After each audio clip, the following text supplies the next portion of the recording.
Please welcome to the stage, Lakshmi Iyer.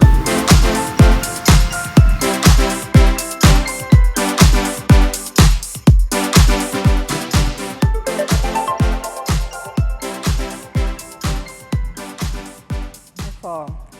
Good morning, everyone. Can you hear me okay? Wonderful.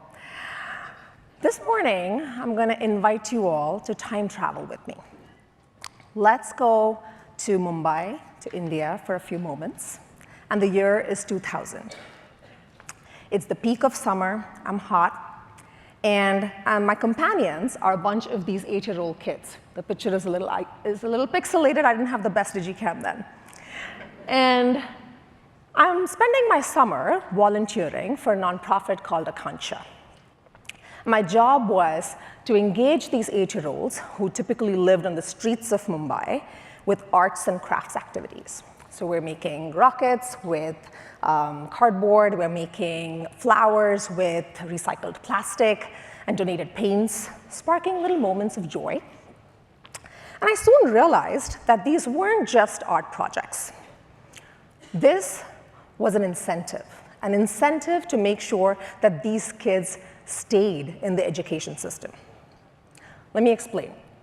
So what you need to know about these kids who live on the street in Mumbai are, one, they're ridiculously resilient and also ridiculously funny. And at the same time, a lot of them actually do go to public school. It's not the best, but it exists. They're graduating, they're learning, they're in a system, they're being fed. But what was happening, and this is what Akansha, the nonprofit, noticed, is that during summer, they would often sort of end up dropping out. And the reason was that to survive, they needed to take up odd jobs. So this would often be sort of polishing shoes or fixing something, sometimes begging on the streets. And often they got sucked into that world and never really returned back to school. So this art program was a way to sort of engage them as a cohort and move them back into school once summer was over. And it made me think, oh my God, there are so many systems that actually need to be in place to make sure that these kids actually stay in school and graduate from school. You need the system at home to make sure that it's supportive. Parents are supportive and saying, yeah, like, I hope you go to school and live a better life than I do. You need a supportive system in school, right? Teachers who are kind, who are creating an environment where they can learn. The public policy system that's actually enabling the school to give free meals. And the system outside of school, the one that Akansha was creating, to make sure that those students can actually stay in school. And that made me realize the power of systems and how they need to work in harmony. Let's time travel again, and the year is 2006. And we're miles and miles away. We're in Austin, Texas. And what's happening in Austin, Texas is that the skylines are rising. This was the tech boom, right? And at the same time, there were challenges in the education system. You had about 50% of the kids who were kindergartners who were not ready for school. You had English language learners who were sort of getting scores much lower than the standardized scores.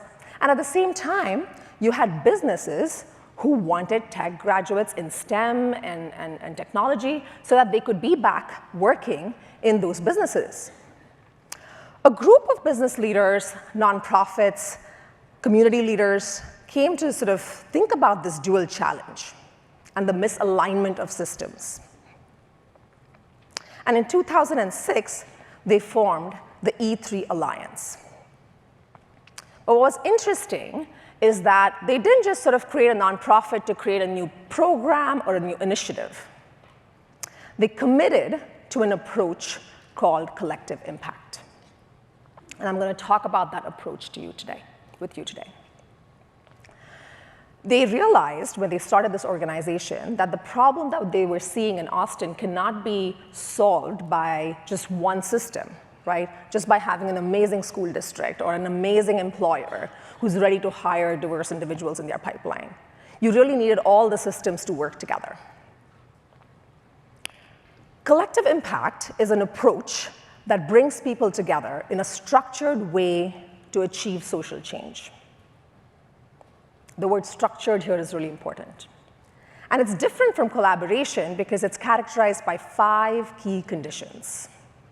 And I'm going to talk about each of the 5 conditions today and tell you how E3 Alliance sort of lived into these to make change happen. I'll also caveat that I think it was announced in the introduction, I work at FSG, which is a nonprofit social impact consulting firm. Our mission is to drive equitable system change.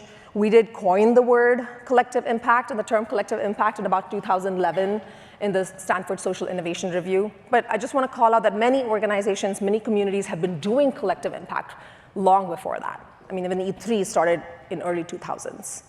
But the idea was we sort of codified it, and since then have been supporting many collective impact initiatives around the world. I'm going to share some of the lessons from what we've done on the ground with you today. So the first condition of collective impact is common agenda. Common agenda is this idea that you come together and you collectively define the problem, and you sort of create a shared vision.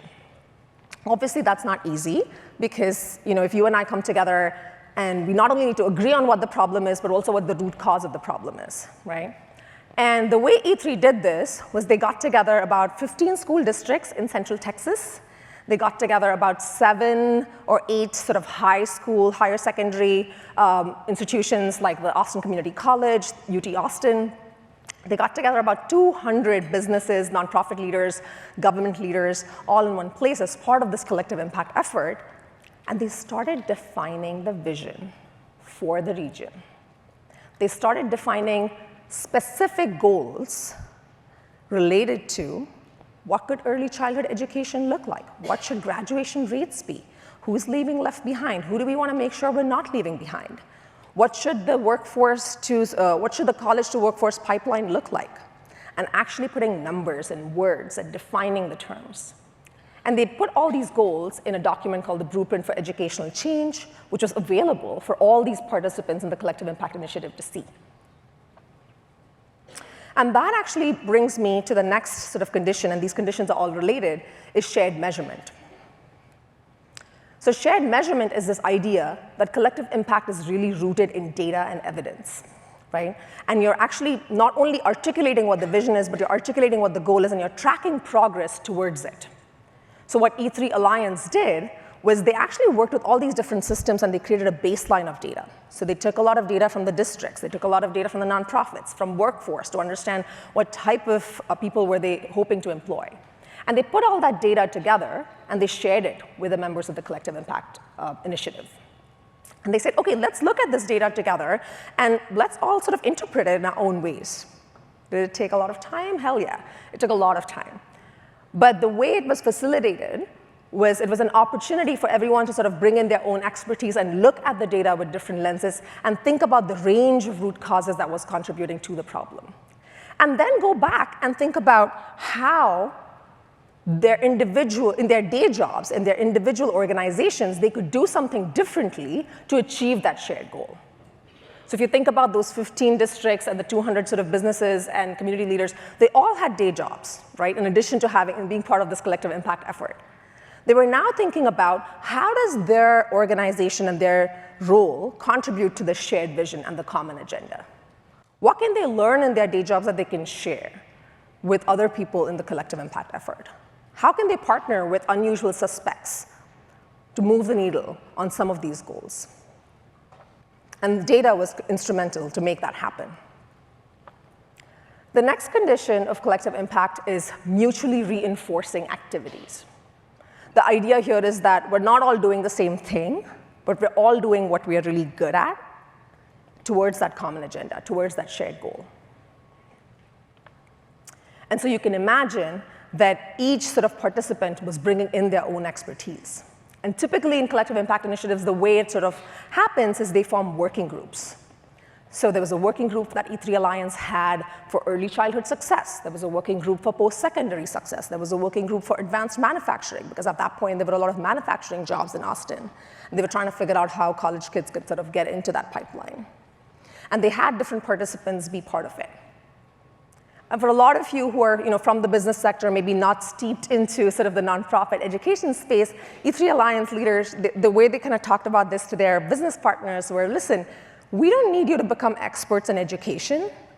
We just need you to bring your expertise. We just need you to bring your expertise on the table so that you can think through what needs to happen differently. So the manufacturing sort of working group is thinking about what are the skills needed, what are the skills that are there, and what are the gaps in the middle. You also had legal counsel from businesses that were thinking about, are we interpreting the laws in the right way? Can we think about it differently to open up some doors? The next condition of collective impact is continuous communication. Right? If you're so many people working together on that shared goal, you also need to be thinking about how you're talking to each other continuously, how you're really tracking progress against those goals, sharing lessons learned, what's working, what's not working. Progress is going to be slow. It's not going to be linear. This work is hard and messy. But you need to be talking about it in a safe space, in a space of trust, so that you can learn from each other. So there is a commitment that all participants have that we're in this together. The process is not going to be straightforward, but we need to be learning, talking, listening, so that we can figure out what to do. And the last condition of collective impact, and I think is one of the most critical, is this idea of a backbone support. So as the name suggests, it's the idea that a collective impact initiative can only exist when there's a dedicated team to align and coordinate all the action. So they're not the star of the show, but without them, the show is not going to go on. Right?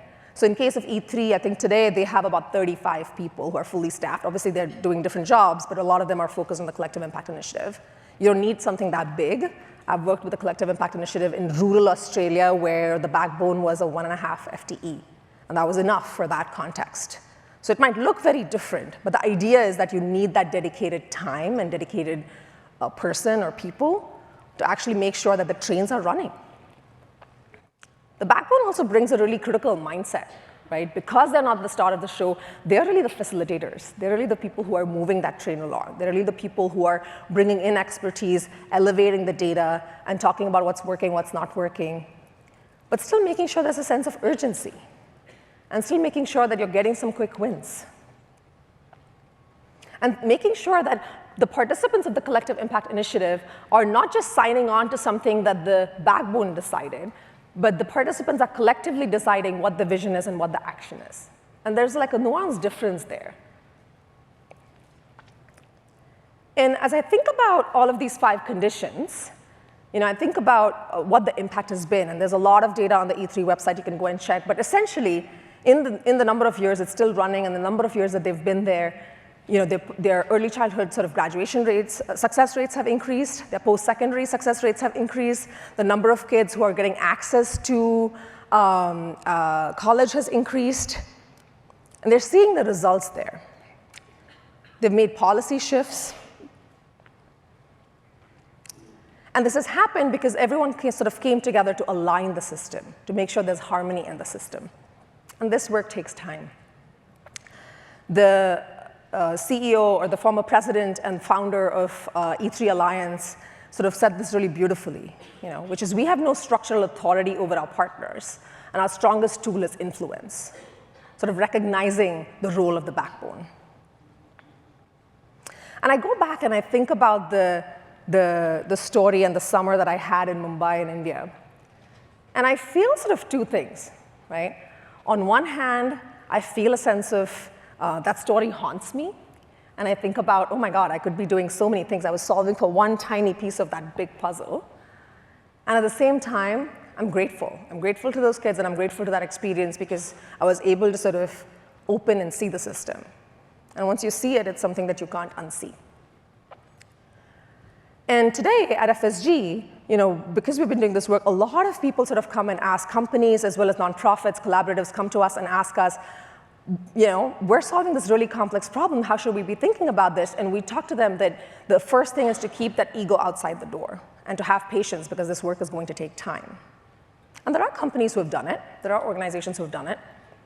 An example that comes to my mind is Mars. Mars Cocoa, the cocoa company, worked sort of pre-competitively with its competitors, with nonprofits, with governments, to really strengthen the cocoa supply chain, because they realized that the productivity was going down, and as a result, it was sort of affecting their supply chain and their future of the business. And so they invested for 10 years in a collective impact approach globally to make that change.